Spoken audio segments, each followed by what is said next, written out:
राम मंदिर के निर्माण का आज एक नया इतिहास रच रहे हैं। मैं देश नहीं झुकने दूंगा।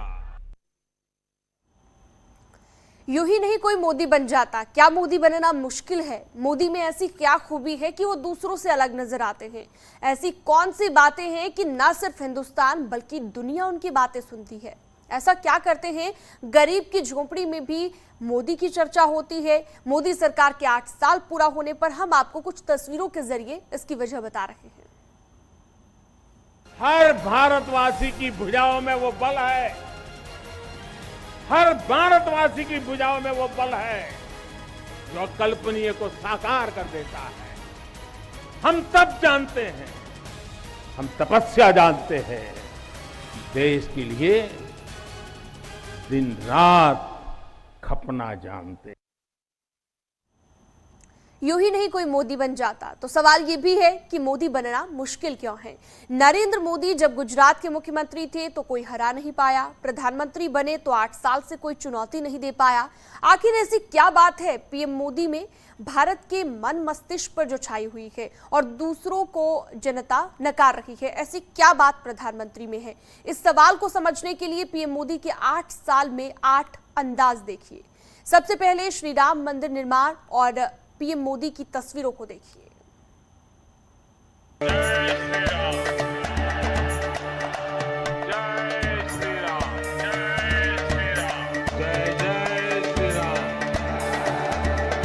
सियावर रामचंद्र की, सियावर रामचंद्र की जय श्री राम।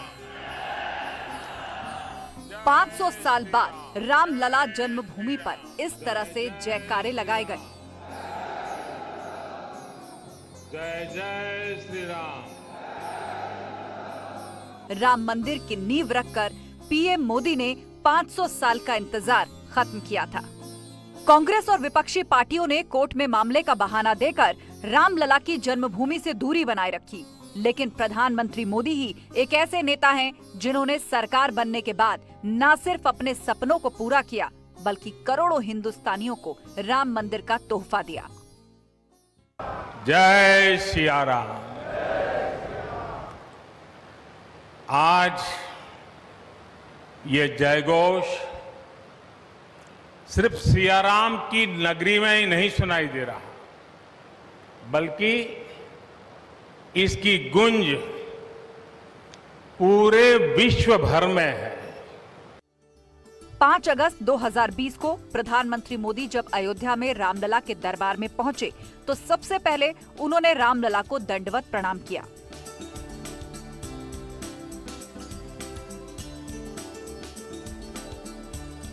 पीएम मोदी करीब 20 सेकंड तक भगवान राम के आगे ऐसे ही दंडवत रहे।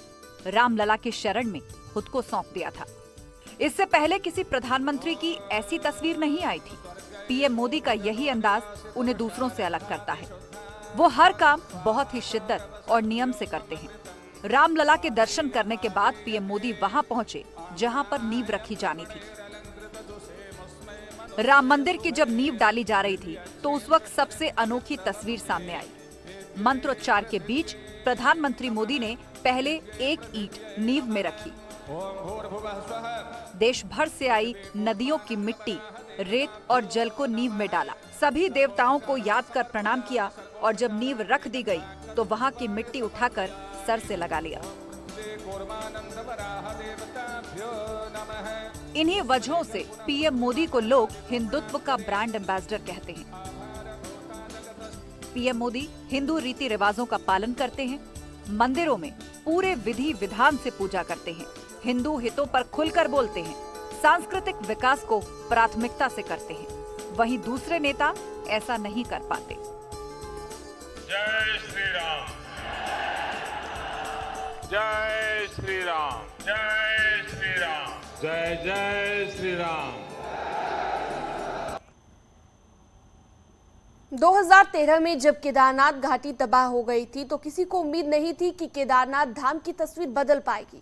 लेकिन मोदी ने न सिर्फ पुनर्निर्माण करवाया बल्कि वहां पर मौजूद गुफाओं के बारे में भी लोगों को बताया और बार बार केदारनाथ धाम जाकर इस बात का संदेश दिया कि भौतिक विकास के साथ ही देवभूमि का सांस्कृतिक विकास करना क्यों जरूरी है।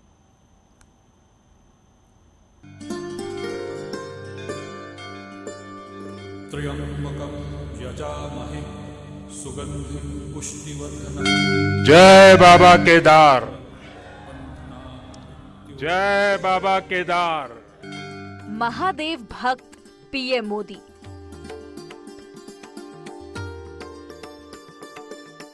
शिव के साधक नरेंद्र मोदी। बाबा केदारनाथ की शरण में आकर जब भी आता हूं यहां के कण कण से जुड़ जाता हूं। 80 के दशक में पीएम मोदी पहली बार केदारनाथ आए थे। इसी भूमि पर उन्होंने तप किया और जब पीएम बने तब भी यहीं की एक गुफा में साधना की। नेति नेति नित निगम कहा, अर्थात कुछ अनुभव इतने अलौकिक, इतने अनंत होते हैं कि उन्हें शब्दों से व्यक्त नहीं किया जा सकता। केदारनाथ से पीएम मोदी की भावनाएं आध्यात्मिक रूप से जुड़ी रही हैं, इसलिए जब भी केदार जाते हैं वहां के लिए कुछ ना कुछ नया करते हैं। बतौर प्रधानमंत्री नरेंद्र मोदी 5 बार केदार धाम की यात्रा कर चुके हैं। पीएम मोदी पहले प्रधानमंत्री हैं जिन्होंने बाबा केदार धाम की यात्रा और 2019 में गरुड़ चट्टी की गुफा में तपस्या भी की। इस गुफा को लेकर पौराणिक मान्यता है कि भगवान विष्णु गरुड़ पर बैठकर केदार धाम आए थे, तब वो इसी स्थान पर उतरे थे। गरुड़ जी ने यहाँ पड़ाव डाला था, इसलिए इसे गरुड़ चट्टी कहते हैं।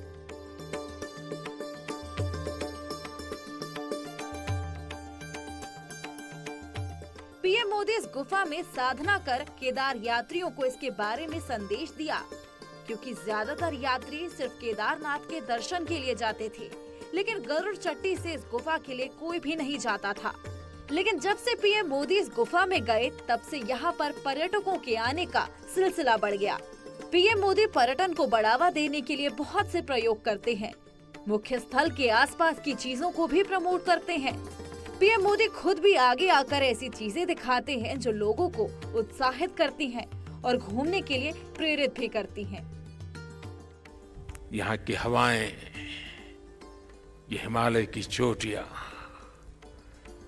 ये बाबा केदार का सानिध्य न जाने कैसी अनुभूति की तरफ खींच के ले चला जाता है, जिसके लिए मेरे पास शब्द है ही नहीं। त्र्यंबकं यजामहे सुगंधिं पुष्टिवर्धनम्। पीएम मोदी श्रम का सम्मान करना जानते हैं। बहुत से लीडर अपने अपने समय में बड़ी बड़ी चीजों के निर्माण कार्य उन्होंने करवाए, लेकिन प्रोजेक्ट तैयार करने वाले श्रमिकों को मेहनताना तो मिला, लेकिन बड़े मंच पर सम्मान नहीं मिला। प्रयागराज में पीएम मोदी ने श्रमिकों के सम्मान की एक नई परंपरा शुरू की। पीएम मोदी ने सफाई कर्मियों के पैर धोकर उनका सम्मान किया।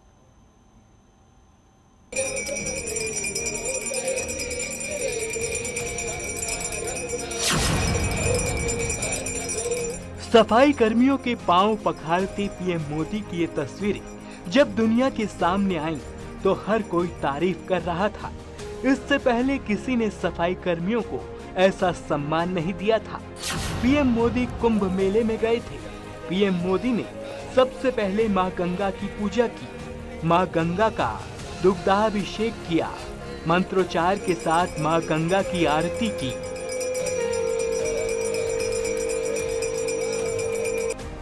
और फिर सफाई कर्मियों के बीच पहुंचे। गंगा पंडाल में महिला और पुरुष सफाई कर्मी पहले से कुर्सी पर बैठे हुए थे। पीएम मोदी उनके पास पहुंचे और जमीन पर बैठ गए। पीएम मोदी के बगल में एक मेज पर तौलियां थी और सफाई कर्मियों के सामने एक एक पीतल का पारात था। पीएम मोदी ने सबसे पहले महिला सफाई कर्मी के पैरों को पखारा और फिर एक एक कर बाकी 4 सफाई कर्मियों के पैर धोए। पानी से पैर पखारने के बाद पीएम मोदी ने तौलिए से 5 सफाई कर्मियों के पैरों को सुखाया। पीएम मोदी ने करीब 3 मिनट तक 5 सफाई कर्मियों के पैर धोए। इसके बाद उन्हें शॉल देकर सम्मानित किया। सफाई कर्मियों में 2 महिलाएं और 3 पुरुष थे। पीएम मोदी ने झुककर तीनों को प्रणाम किया। दिव्य कुंभ और भव्य कुंभ की ये तस्वीरें ऐतिहासिक थी। किसी को उम्मीद नहीं थी कि पीएम मोदी ऐसा कर सकते हैं। इसलिए कहा जाता है कि जो कोई नहीं सोचता, जो कोई नहीं कर पाता, उसे पीएम मोदी न सिर्फ करते हैं बल्कि अपने अंदाज से दुनिया को संदेश भी देते हैं। पीएम मोदी ने काशी विश्वनाथ धाम में भी जिस तरह से श्रमिकों का सम्मान किया, उससे पहले किसी ने इस तरह से नहीं किया था। आज भी उस तस्वीर को देखकर श्रम साधकों का सीना चौड़ा हो जाता है।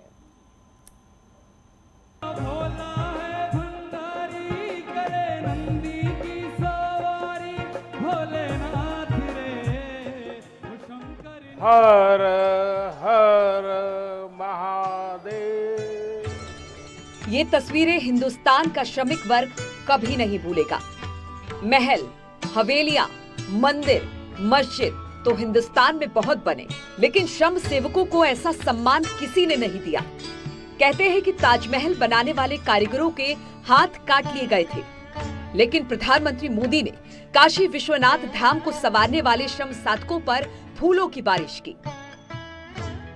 ये परिसर साक्षी है हमारे सामर्थ्य का, हमारे कर्तव्य का। अगर सोच लिया जाए, ठान लिया जाए, तो असंभव कुछ भी नहीं है। प्रधानमंत्री मोदी जब मंदिर बनाने में सहयोग देने वाले श्रमिकों पर फूलों की बारिश कर रहे थे, तो दुनिया हैरान थी। लोग भौचक रह गए, एक दूसरे से पूछते थे कि क्या किसी प्रधानमंत्री ने इस तरह से श्रमिकों का कभी सम्मान किया? क्या उनके साथ बैठकर इस तरह से खाना खाया? प्रधानमंत्री मोदी ने 8 मार्च 2019 को काशी कॉरिडोर का शिलान्यास किया था। 2 साल 8 महीने बाद इस ड्रीम प्रोजेक्ट को तैयार किया गया था। पूरे कॉरिडोर के निर्माण में करीब 400 करोड़ रुपए खर्च हुए और 13 दिसंबर 2021 को प्रधानमंत्री मोदी ने काशी विश्वनाथ धाम का उद्घाटन किया। 50,000 मीटर के इस बड़े परिसर को इन मजदूरों ने अपने हाथों से तैयार किया। काशी में कोई सोच नहीं सकता था कि इस तरह का भव्य मंदिर गंगा किनारे बन सकता था, लेकिन श्रम साधकों ने प्रधानमंत्री मोदी के ड्रीम प्रोजेक्ट को पूरा करके दिखा दिया और इसलिए ही प्रधानमंत्री मोदी ने इनका सम्मान किया और फूल बरसाकर दुनिया के सामने श्रम का सम्मान करने का संदेश दिया। हर भारतवासी की भुजाओं में वो बल है, हर भारतवासी की भुजाओं में वो बल है जो अकल्पनीय को साकार कर देता है। हम तब जानते हैं, हम तपस्या जानते हैं, देश के लिए दिन रात खपना जानते हैं।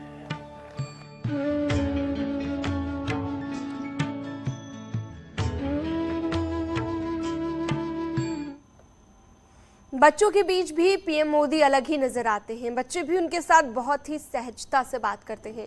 पीएम मोदी जहां भी जाते हैं बच्चों से जरूर मिलते हैं। कई अवसरों पर बच्चों से उनके लगाव का वीडियो सोशल मीडिया पर वायरल हो जाता है। बच्चों से बात करना उन्हें काफी पसंद है। प्रगति के पथ पर आगे बढ़ते जाना, दिल पर करना सबके राज। राखी बच्चों का ये तो प्यार है, इस राखी के बदले में आप देश की रक्षा करना। प्रधानमंत्री मोदी जब बच्चों के बीच में जाते हैं तो उनका अंदाज बदल जाता है। दुनिया के नेताओं के बीच रहते हैं तो एक मजबूत नेता की तरह आगे बढ़कर भारत की बात करते हैं। देश में हर मुसीबत के वक्त भारत के लोगों को भरोसा देते हैं, लेकिन जब बच्चों से मिलते हैं तो प्रधानमंत्री मोदी बाल मन के साथ घुल मिल जाते हैं।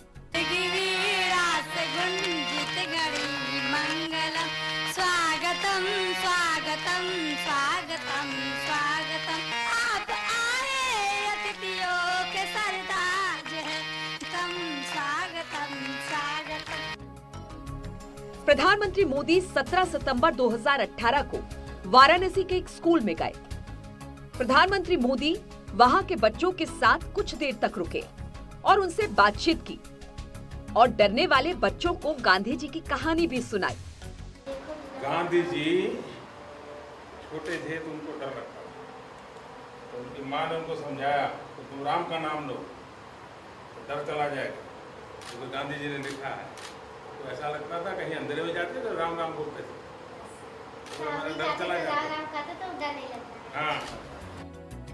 प्रधानमंत्री मोदी हर माहौल में ढल जाते हैं। वाराणसी के बच्चों के बीच जब तक वो रहे, उनकी बातों को सुनते रहे और कई बार उनकी बातों पर हंसते और सवाल जवाब भी करते दिखे। विश्वकर्मा की पूजा क्यों होती है? कौन है विश्वकर्मा? विश्वकर्मा भगवान पूरे सृष्टि की रचना किए थे और वो कभी भी किसी का भला, हमेशा भला चाहते हैं, किसी का बिगाड़ते नहीं, हमेशा सबका बनाते हैं। प्रधानमंत्री मोदी खुद 24 घंटे देश के लिए काम करते हैं और मौके पर जनता को भी टास्क देते हैं। सफाई अभियान चलाने के लिए लोगों से साफ सफाई करने की अपील की, फिट इंडिया के लिए लोगों से योग करने के लिए कहा और इंटरनेशनल योग के दिन भी लोगों को टास्क देते हैं। प्रधानमंत्री मोदी जब काशी के इन छात्रों के बीच गए तो उन्हें भी टास्क दिया। आप लोग आज जितना मैंने कहा है, क्या घर जाकर के लिख लोगे? कितने लोग लिख पाएंगे? बहुत कम है। देखिए, लिखने से क्या होगा, आपके विचारों का बहुत एकदम से धार निकलेगी। तो लिखने की आदत डालोगे? अगर आपको आगे बढ़ना है तो लिखने की आदत डालनी चाहिए। प्रधानमंत्री मोदी जापान गए तो वहां पर बच्चों से मिले। जर्मनी में भी बच्चों के बीच वक्त बिताया। ये तस्वीरें बताती हैं कि प्रधानमंत्री मोदी का बाल प्रेम कैसा है। ये अंदाज भी उन्हें दूसरों से अलग बनाता है। और यहाँ रुकते एक छोटे से ब्रेक के लिए। मंदिर के निर्माण का आज एक नया इतिहास रच रहे हैं। मैं देश नहीं झुकने दूंगा।